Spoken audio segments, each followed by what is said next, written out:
Hi, this is Cheryl back with you from Farmhouse Frugally, and today is day 3 of our 12 days of Christmas, and I have a rustic woodland Christmas theme. I really love how these came out, especially the last one, so make sure you stick around. And if you haven't seen day 1 and day 2, you are definitely going to want to go back. Also, hit the bell so you don't miss the rest of the 12 days of Christmas. Now, in this first one, my granddaughter had one of those Melissa and Doug puzzles. They come in these little wooden boxes, and so we have several of these hanging around the house. So I decided to use this today as a bit of a base for this first rustic display that I am going to make. So I am just taking this and painting it with some linen colored chalk paint all around the edges of that wood. I would have loved to keep it wood, but it does have that Melissa and Doug in on it, so I wanted to just get rid of that part of it. And then while doing some wood, my husband found a couple real nice pieces of birch bark, so he brought that home for me. And I thought this would be a wonderful base for a woodland themed display. So I'm going to glue this into the base of the bottom, at least most of it. And then on the other area, I'm going to fill that in with some different kinds of moss. So giving this a feel of being out in the woods and having the ground covered in the kinds of things that you would find if you were walking through the woods.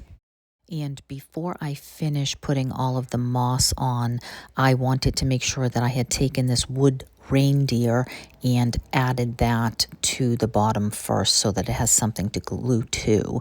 I had a garland of these. I think I paid $1 or $2 at Hobby Lobby when it was 90% off, and it's adorable, but I won't ever use it as a garland, so I thought these would be wonderful to take off and use for other things. So I'm just going to go ahead and glue him right here on the bottom and then finish filling in the moss. And once he's in there secure, I am going to add a little sign that I found on the good table at my dump. It says Happy Holidays on one side, and I actually picked it up and really liked it because I didn't see the painted side. I saw the wood side, and that's definitely more my style. So I took off the wire and all that raffia stuff, and I'm just going to go ahead and glue that right to the top as a bit of a backdrop to make it look like there's some trees. Now, let me remind you that this 12 Days of Christmas is hosted by both Brenda and Krista, and I'll have their channels and the playlist again listed in the description box for you to check out. Now, once I have that on, I'm going to go ahead and just fill in the kinds of items that would make this feel like a woodland scene. Have some birch branches and some acorns and some pine cones and other things that I foraged from the woods right beside my house. Now, I live in New England, so obviously what I see in my woods might be a little bit different than what you see in your woods. So this is going to be a bit of a New England woodland scene. But anyways, and then I'm going to add some more greener moss. And I mean, I could add snow on this as well, but I think I will keep it more woodland than snowy. And then I had this, I had a couple of these little bottle brush trees that I thought I would also put in there.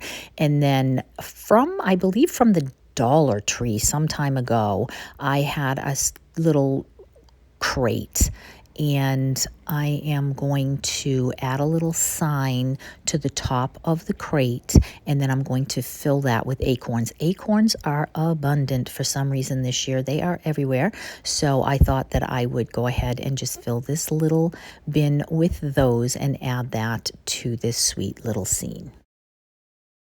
Let me know in the comments section if you decorate with a woodland feel in your decor. I add pockets of it here and there.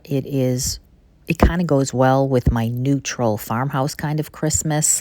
My house is a little bit vintage farmhouse and definitely in the neutral tones. So I do like anything that is natural in its elements. But I'd love to know what you prefer. Are you traditional?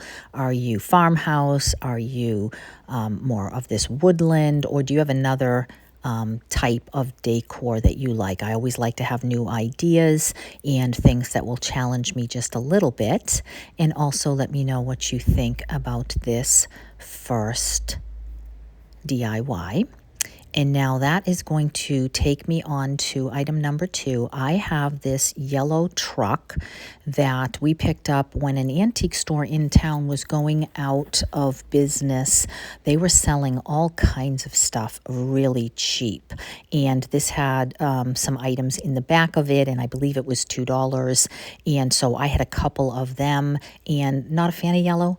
And I thought that this would be the perfect thing to make rustic. The first one's woodland. This one here will be a little bit more rustic. So I'm taking this Java brown chalk paint, and I am going to try to paint this truck in the brown color without getting it all over everything else.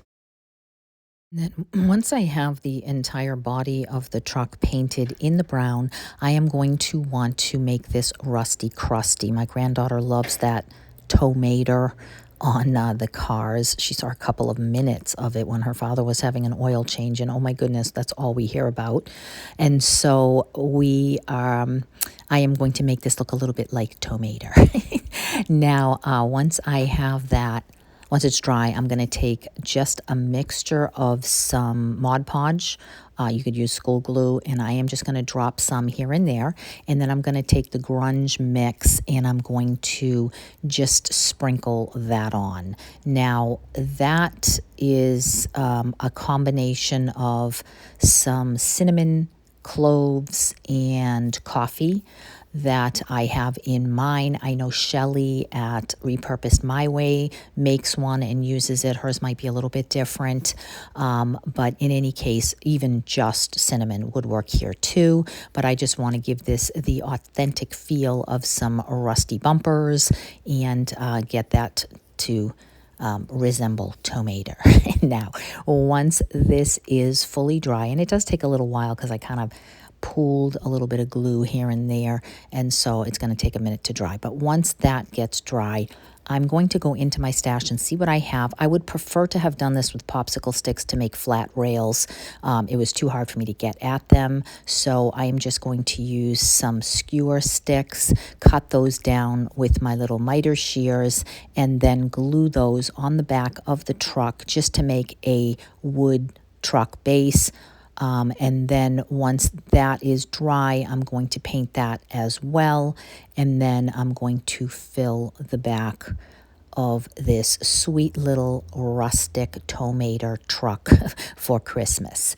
And you will see that at the end. And now that takes me on to the next one. My husband, we heat with wood. We have a wood stove in the basement, and we have a fireplace in our living room. And so we do go through a fair amount of wood. And so we always have logs and such available. So I asked him if he was willing to cut me some wood rounds, and he did that for me. And they've had plenty of time to dry. So we went ahead and added holes at the top of these, and then I do want to lighten up and just kind of fill in the center section of that. And then I am going to take some glue and some molds. I just have a mold of a pine cone and then another one of a sweet little deer, and I thought these were perfect for that rustic woodland feel. And then I am going to, initially I started to try to just darken it with some dark antiquing wax, but I think that Java brown that I used on the truck was better, so I switched that out and painted over those in brown. And then I will come back later on and I will do some dry brushing over them to make those areas pop. And then once this is dry, I went on to my printer and I printed on rice paper a couple of kind of background decoupage type scenes that I thought would go well with this. And you can get those sometimes on the graphicsfairy.com. You can get those on Etsy if you want to pay for them. You can look up free printables either on Pinterest or even really just Google it. If you're not going to sell it, you can take any picture off the internet that you want. And then once that's fully dry, I am going to dry brush over those, making the high spots of that pop and make it look a little bit more like a pine cone and a deer, and then glue those on respectively. And then I'm going to take some check ribbon and put that through as a hanger. And then I am going to embellish these. And then once I'm finished embellishing them, I decide that they could use a little bit more since it's supposed to be Christmassy, so I am going to add a little bit of snow on them. I thought these would make really good craft projects to do with kids, and I think they would make very nice teacher gifts or hostess gifts if you are looking for something like that, or obviously just simply to add to a tiered tray or as an ornament on your tree. So that is my day 3, a rustic woodland day for Christmas. And I am hoping that you will stop by tomorrow. I have some really exciting things coming up this week that I'm really looking forward to. And so I just want to say thanks so much for stopping by and being part of this 12 Days of Christmas. Don't forget to check out the description box for the playlist. And I will see you in the next one. Take care.